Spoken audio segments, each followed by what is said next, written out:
Hello YouTube, this is Ben Gessel. How's it going?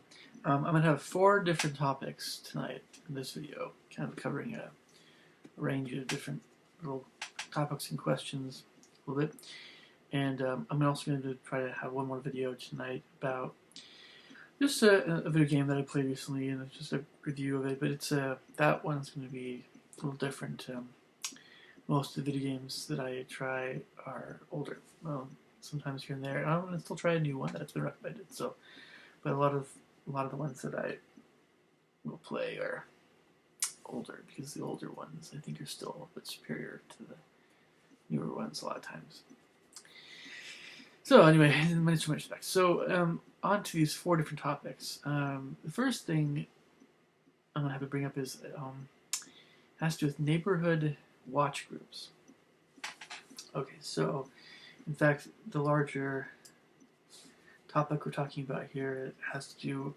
It's going to touch on. Well,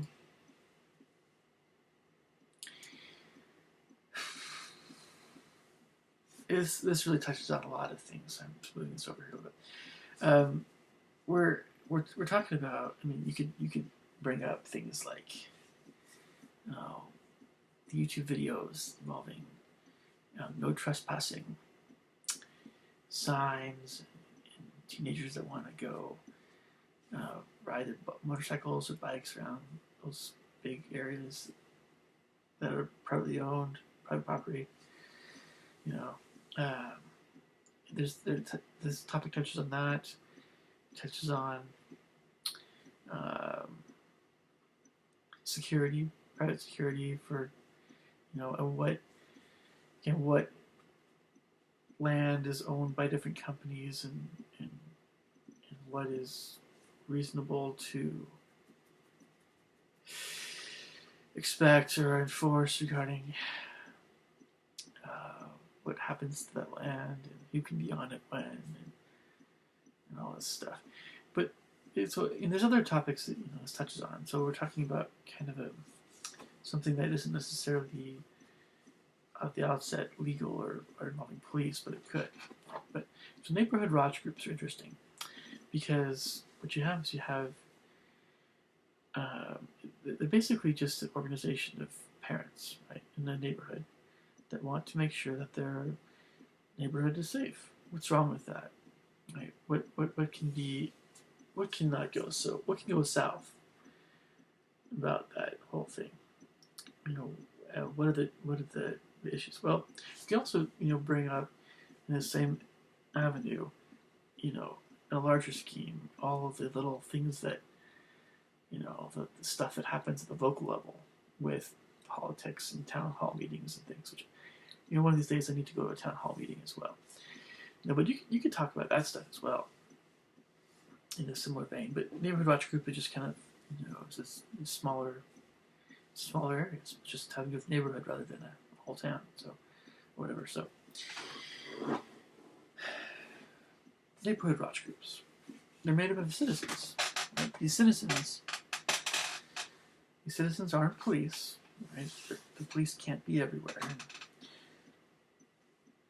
The citizens that make up neighborhood watch groups, they're in a sense kind of like unpaid, passive, keeping an eye on the area security guards, right? They're unpaid security guards.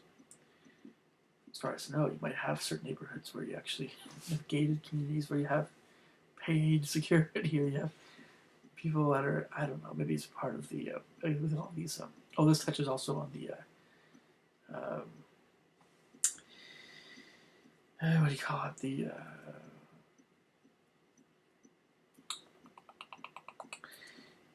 I forgot the name, but there's those types of neighborhoods where you have like rules as to what you can and can't do with your property. Ridiculous stuff. Like, I'll think of the name here in just a second. But this topic also touches on that lunacy. So, which I think it's pretty dumb.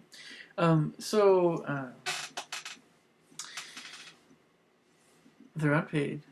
People make up these neighborhood watch groups. They're, again, kind of the equivalent of a residential security guard group.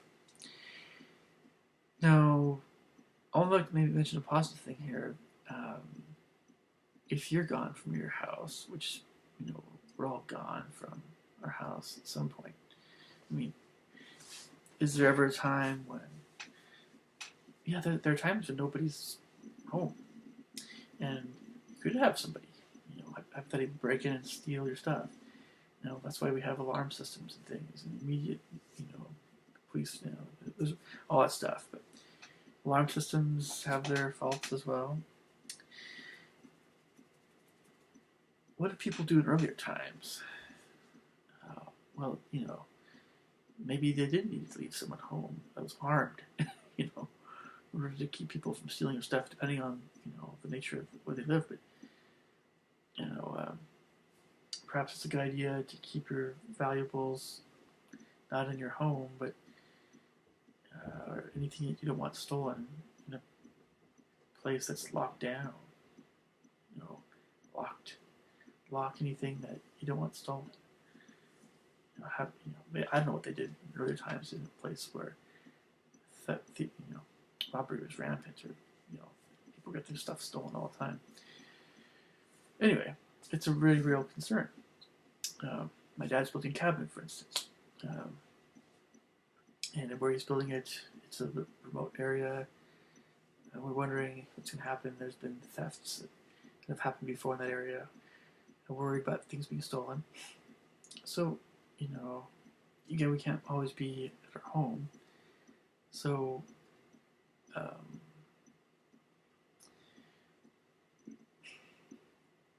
these are all reasons to have neighborhood watch groups. You can keep an eye on other houses. So I think that's actually very important. And not just for, theft or, burglary or robbery or, there's all the other things that have to do with strangers, right? That are less than savory to bring up, but still happen. And that's why we have these neighborhood watch groups. Okay, so again, I'm going to reiterate that these neighborhood watch groups, they're not police, they're not even security guards, they're just unpaid people that watch the neighborhood that they lived in. I agree with that. All the other parents, they have to get together where they.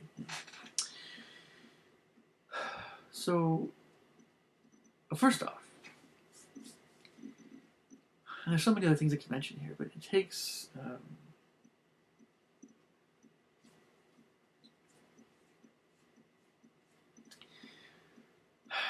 a very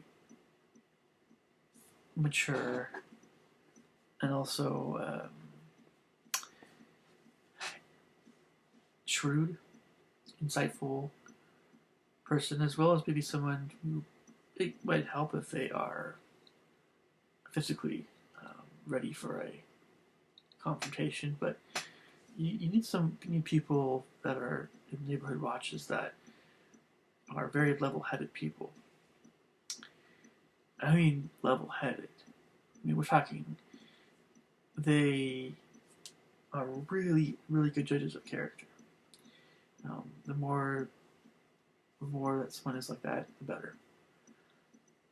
I'm not saying that you have to have a bunch of middle-aged older people that are the pride of their town, or the most spiritual folks, the most insightful folks, the most discerning of folks. But yeah, those kinds of folks, you want those kinds of folks to be in there. You can have a mix of those folks with them. Folks that know what to do in the situation. They're very decisive. And not always, you don't always have to have, it might be a mistake in this case to go with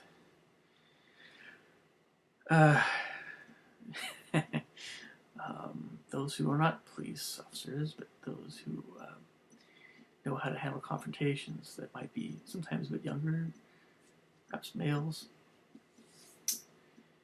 I'm not trying to necessarily talk about hotheads here, but that's kind of the idea. If you have someone who's ready, right?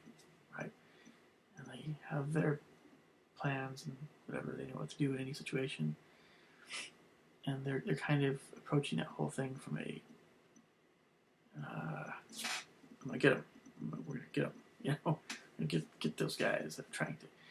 You have someone like that, it's going to be much more of a problem than a good thing. Still, at the same time, it's nice to have people in the vicinity that, until the police come, know how to handle themselves in a physical sense, or they know how to use a gun.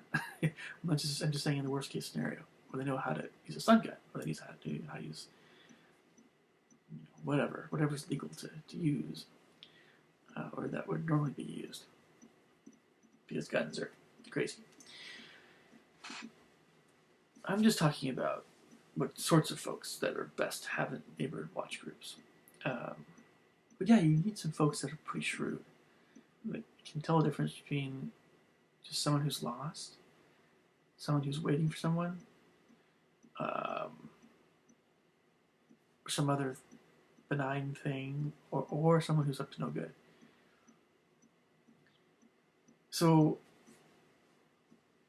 if I was on this neighborhood watch group, and I saw someone doing like, loitering, right, or something, I thought, oh, what's going on with this guy?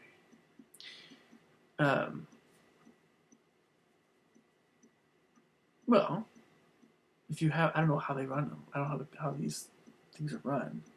But I suppose that people have different phone numbers that you can call somebody's whatever, aside from 911. I suppose someone could just call 911 and say someone was breaking into someone else's house, right? And there's some people very private about their phone numbers and things, sure. But there's probably something like that going on too. I mean, there's something like that. Some kind of phone list there. And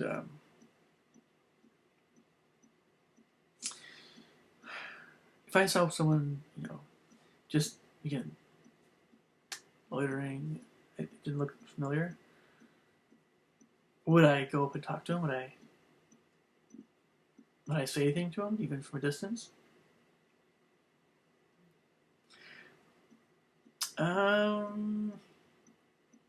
If I did, I would need to be like the gentleman I talked to today was to me.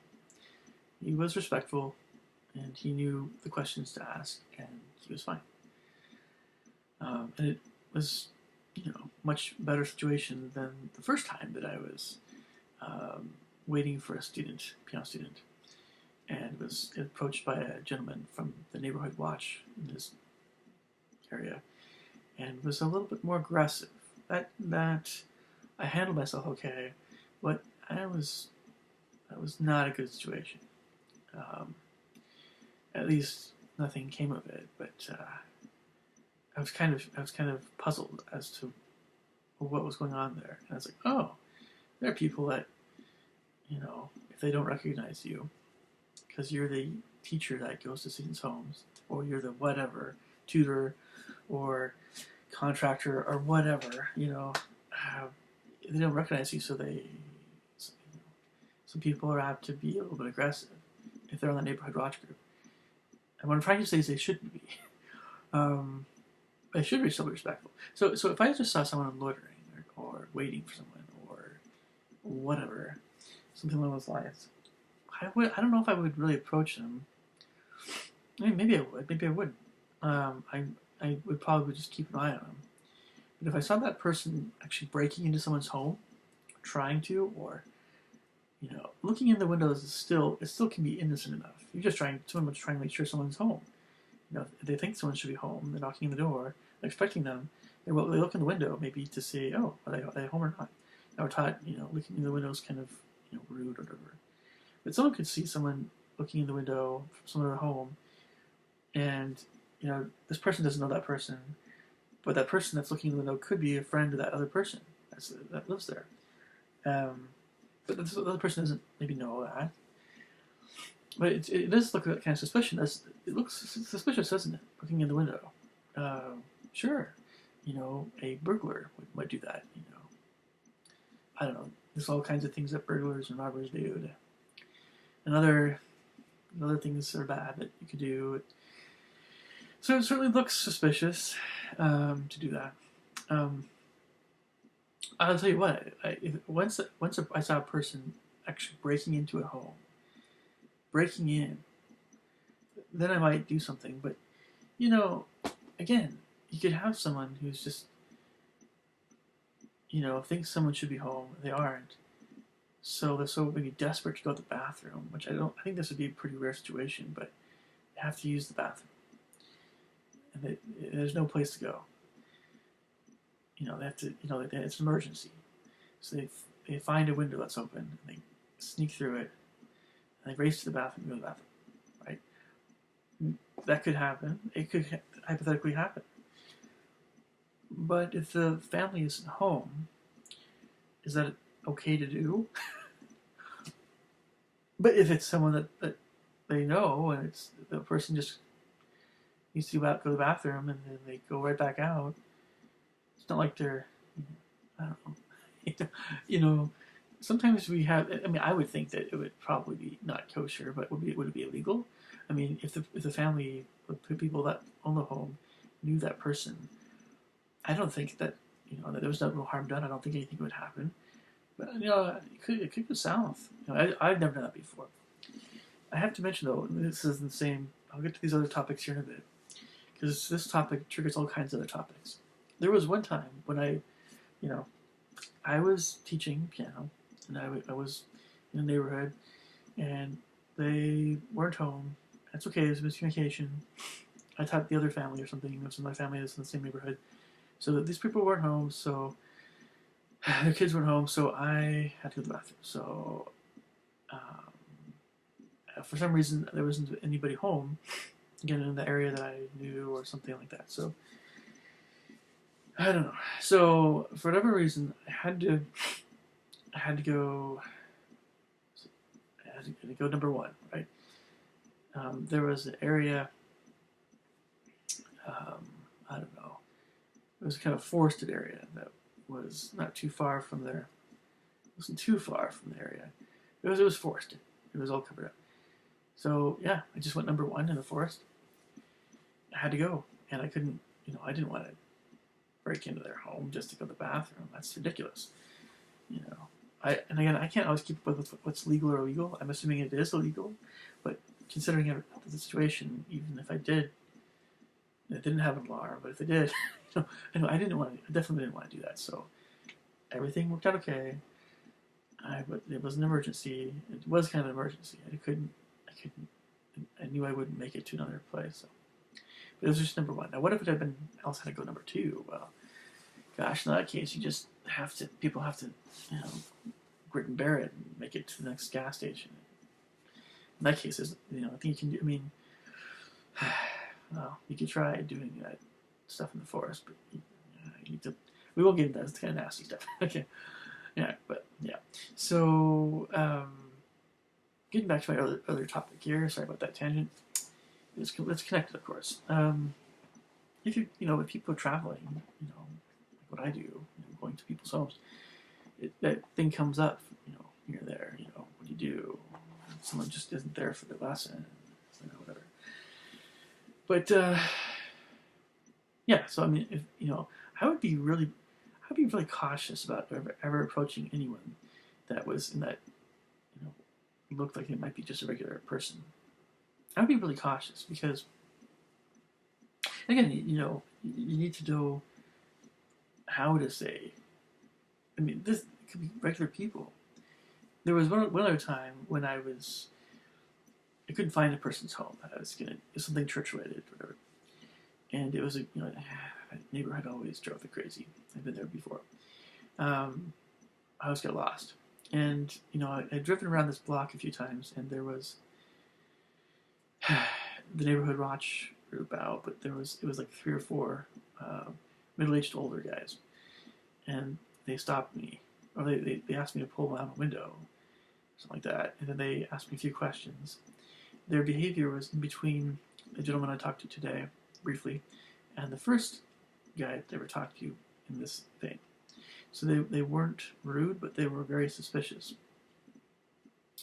And again, I was very polite and told them what's going on. And it's fine. Um, whatever they told me, I didn't really pay much attention to, or didn't take very seriously, because people get lost all the time in neighborhoods. I mean, people get lost. I mean, what happened before GPS even, or what happened? These maps. Yes, we could still get lost with maps. People get lost. It happens. So in the I can mention more about this. I mean, like, in the very first case where I was dealing with this kind of stuff, again, the gentleman that talked to me way, way, way back, well, a long time ago, was definitely aggressive. And when, he found out I wasn't up to no good, he quickly apologized, but he trying to save face. Because what he told me at first, what the words he used and the tone he used, was very accusatory. And again, I was just kept my calm and I was fine. The second time with these older men, middle-aged older men, there's 3 or 4 of them. Again, their demeanor was a little bit in between. They believed me, of course, because I was telling the truth. But in that case, it should be understandable that people do get lost, and especially if they ask you for directions, they actually might be lost. So,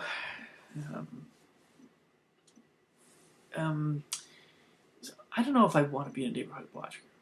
I'm personally, unless somebody's place is getting broken into for real. I mean, because once you go down the path of, oh wait, what's going on with this person? If you don't handle that situation quite the right way, you need to talk to that person as though they were just a neighbor, or you're just another person that should deserve some respect because you don't know them. Great deal of respect. I mean, just the way you would handle just talking to a regular person, like you just meeting for the first time, or you don't necessarily come up to them with you don't talk to them with a accusatory tone at first. And again, today when this happened to me, it was fine because the gentleman who talked to me was respectful. He was nice. So it worked out fine. I mean, I certainly was a little bit miffed about it, but because he was nice about it, it went over a lot better. The first time, though, that this happened, several years ago, it was a little bit confusing.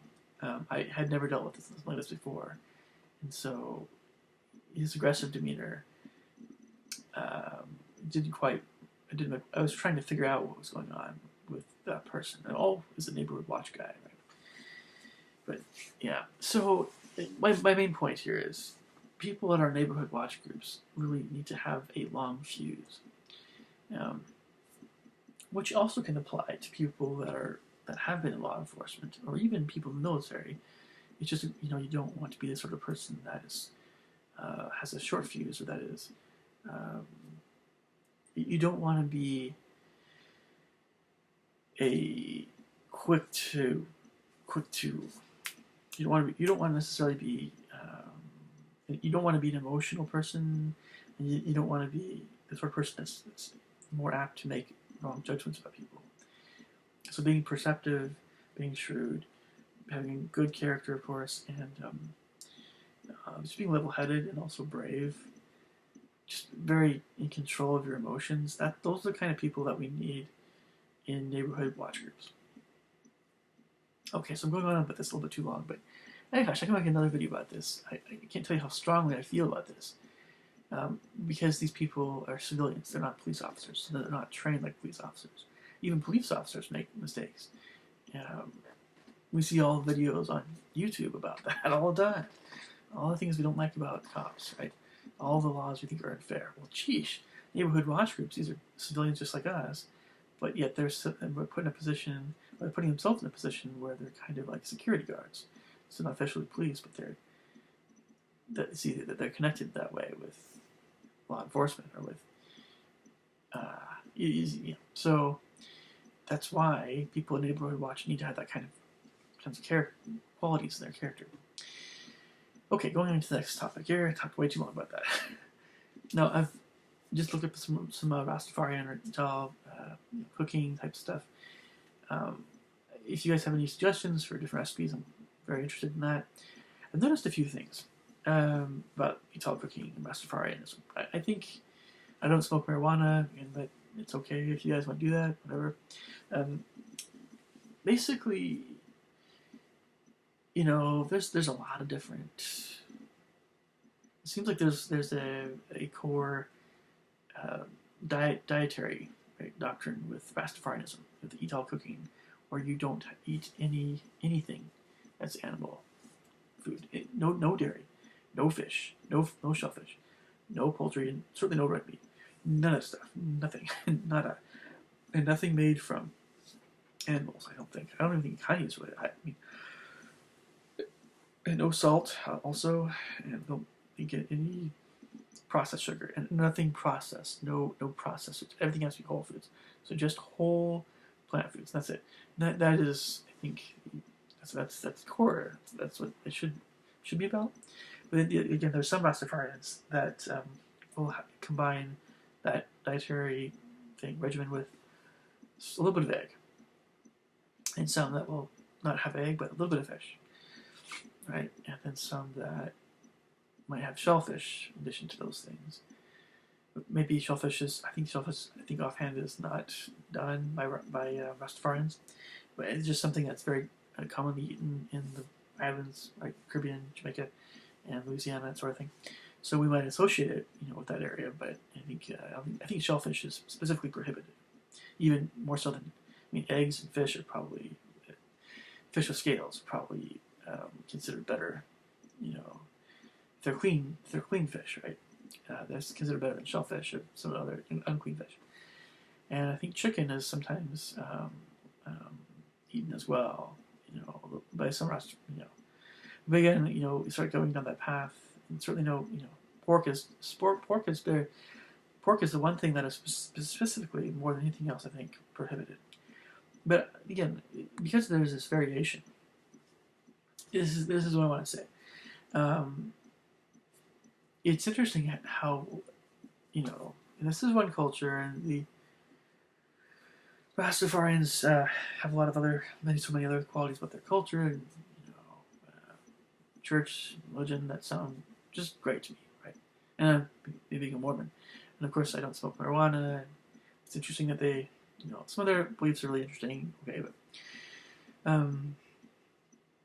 I think pretty well of the group as a whole. Yeah, but it's interesting that when you have these stricter dietary, customs laws, how there's those variations and who is a Rastafarian, who isn't, and at what point do you say that they're just no longer Rastafarian? Like for instance, is a Mormon still a Mormon if they drink green tea or black tea?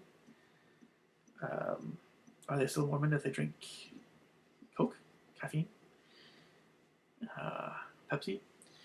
Is a Mormon still a Mormon if you just keep going down the list of these minor things, right?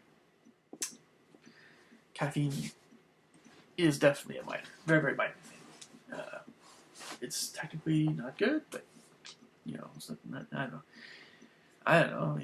So it's the same thing with Rastafarians. They say vegetables, fruit, beans and nuts and grains. They're all great for you in their whole state. Right? That's what you should be eating, right? Along with water, drink some water. Okay. I suppose they probably again. They smoke marijuana religiously, or religious sense. Yeah, but there's just a lot of folks that claim that they see the Rastafarian that will have a little bit of that other stuff. It's. I guess the point I'm making is it a spirit of the law thing? Well, dietary customs and laws and things are meant, I think, to help people be not only healthier, but there's a link between health and spirituality that is something that worldwide. And you see similarities in dietary customs. You do. Which culture would prohibit plant foods? None. Right? Everyone says eat plant foods. Just that certain plant foods, maybe you want to have more of than others. You want to make sure that your food is done a certain way with these plant foods, but they're all really healthy. Some in particular, just, again, there's healthier ways of preparing certain foods than others.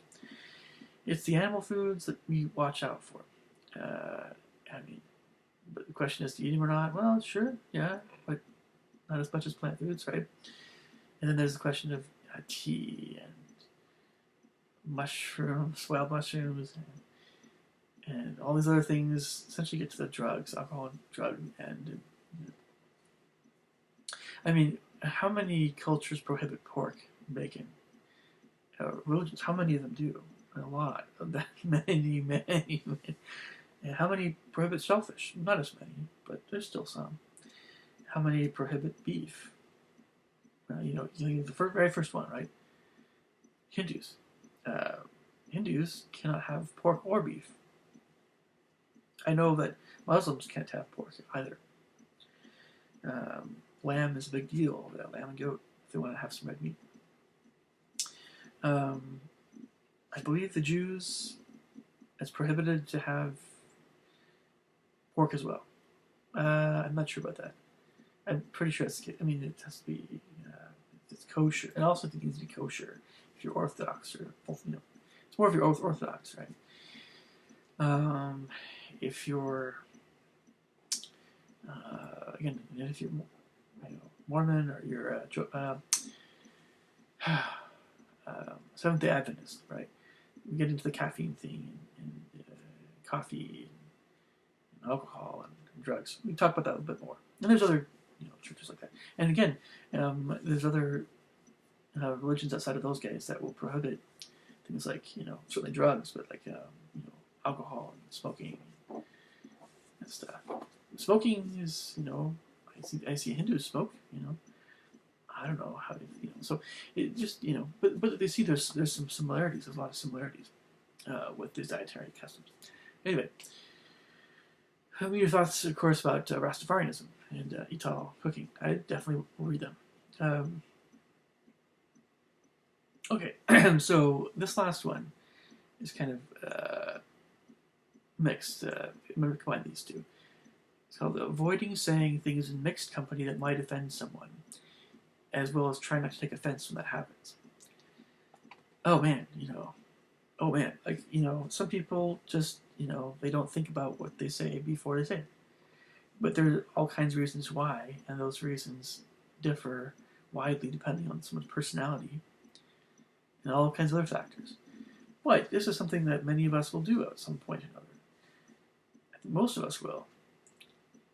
So the first part of this is, how do you avoid saying things in mixed company, which is basically almost all the time that you're in any company whatsoever, right?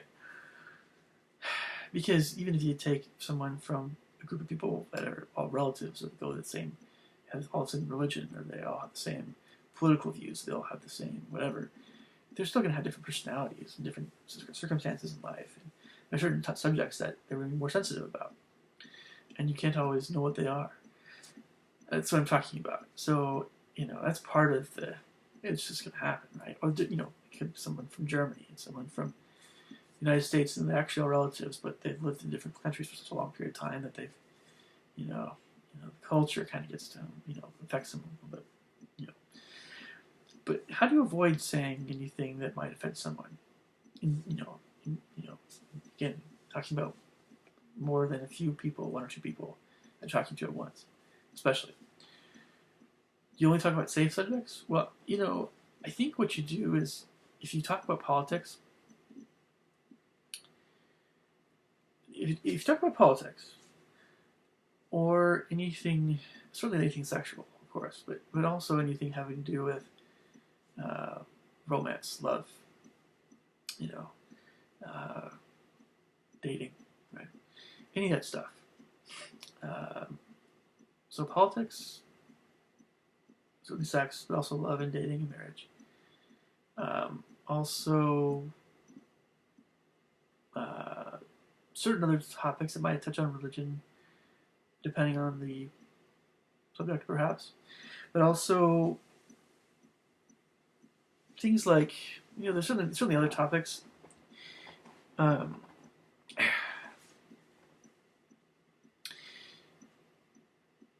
but if you talk about something that's potentially more sensitive,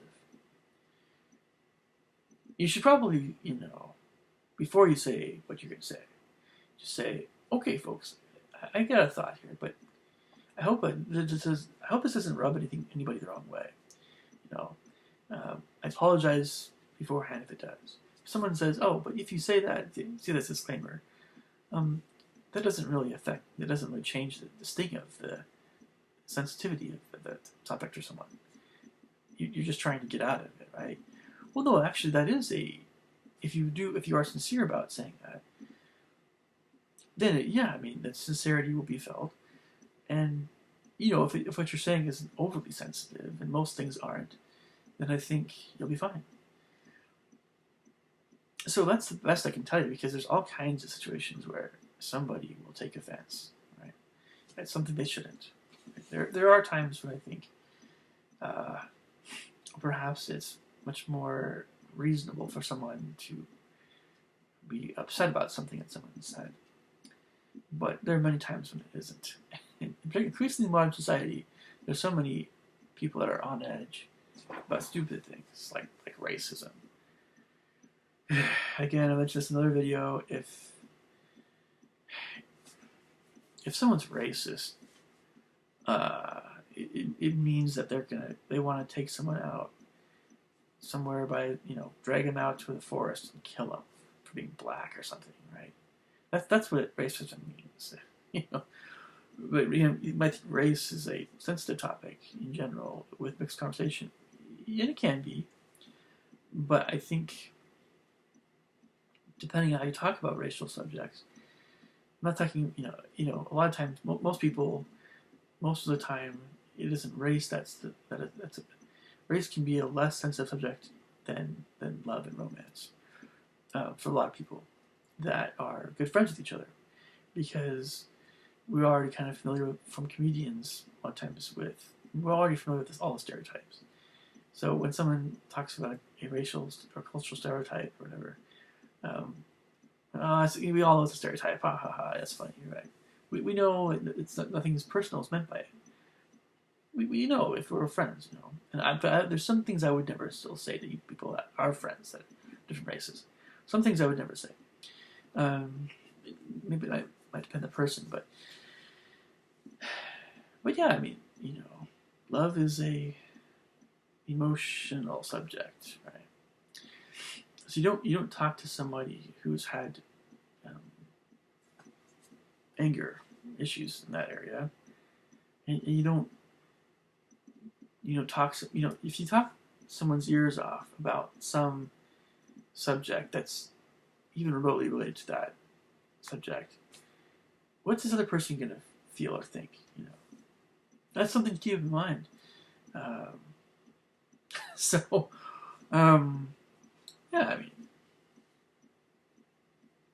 the person that's going to be offended by the person that's going to be offended by race, they're often not actually offended. They're actually looking for a fight, and that's stupid. Okay, so try not to take offense when something happens, right? When someone says something that it just all of a sudden it stings, right? How do you do that? How do you try not to take offense? Well, let's just start with what I was just talking about with something that might come up that someone sees as being racist. Because to me, racism can be less sensitive. It can be. And there are people that all kinds of people from all kinds of backgrounds that are amazing people. People that are to be admired and emulated and looked up to, that don't take offense, or they realize that someone really doesn't mean anything bad by what they're saying if they say something that might be racist. They don't take offense. They might say in private conversation later on, probably shouldn't say this, right? But maybe not. It just depends on the nature of what's being said, I think.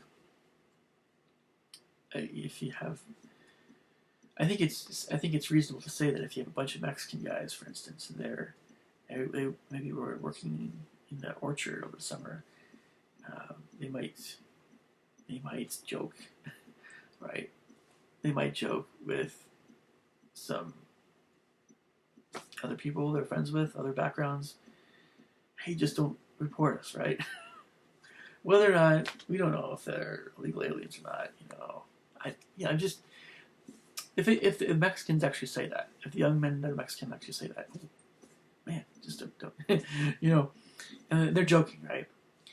So I think if they joke, oh man, okay, it's a pretty safe subject to go down that route.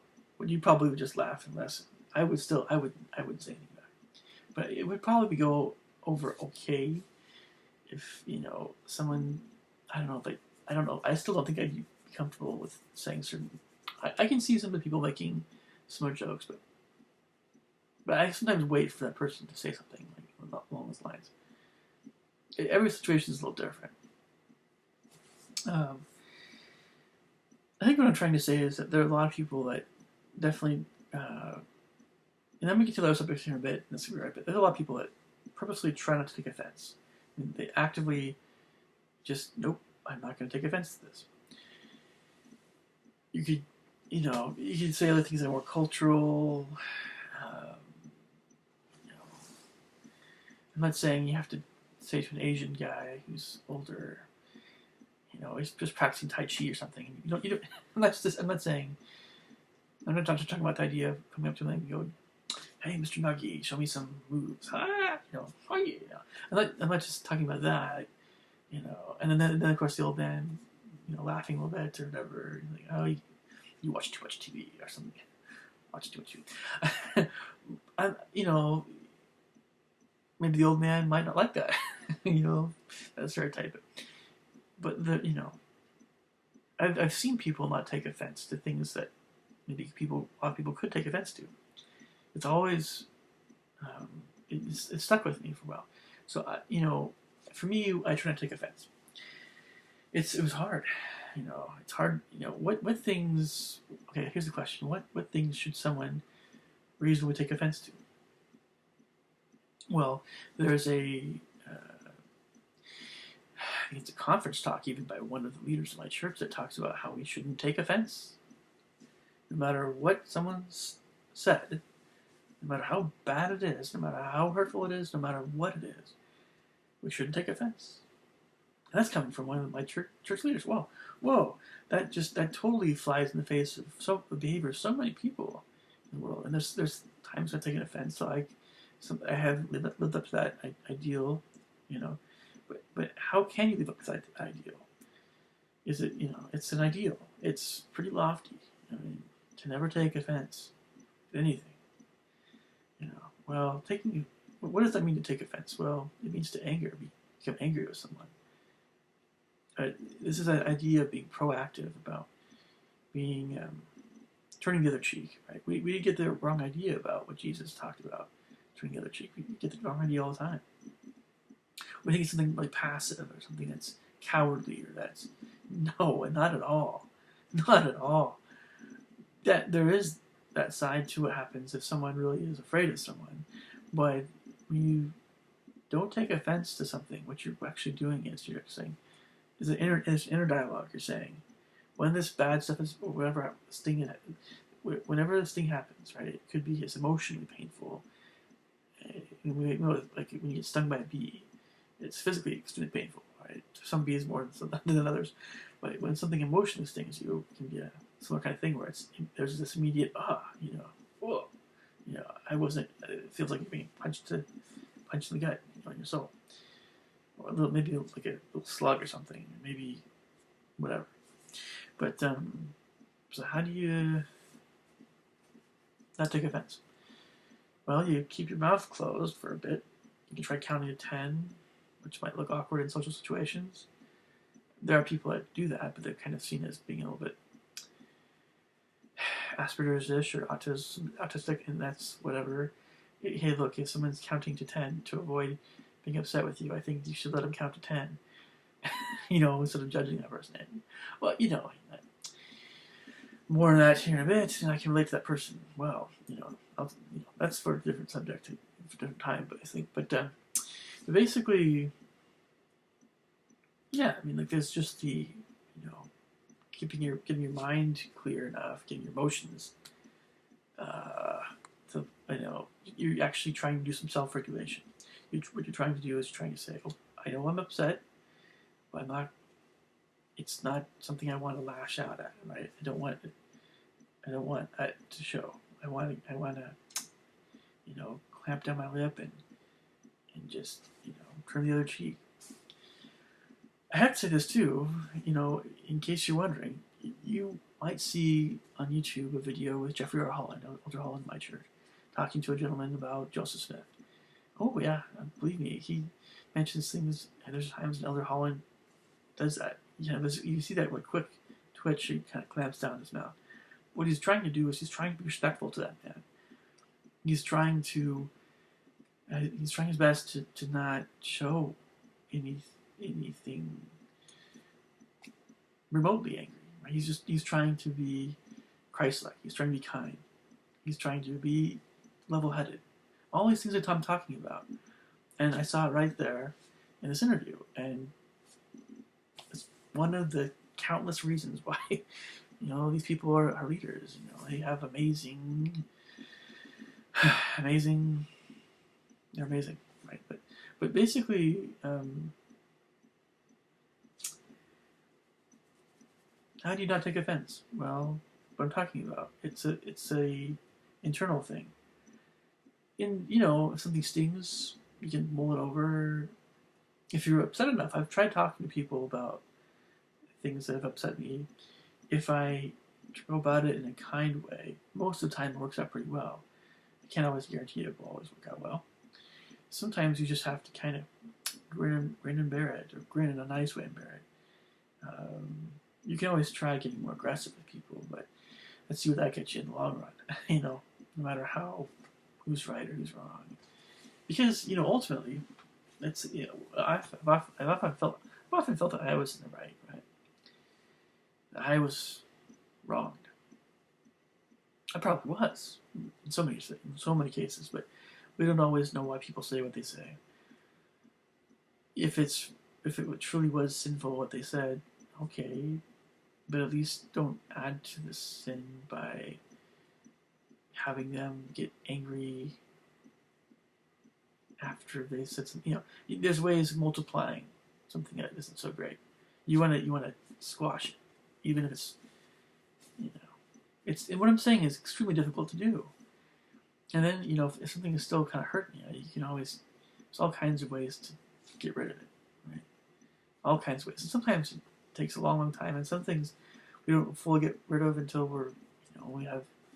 I've heard of people that had psychologists just did therapy, and I don't know.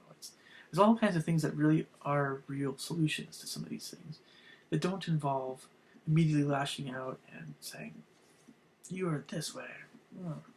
But what do we do a lot of times? Well, especially on YouTube with their comments. I'm looking at myself too.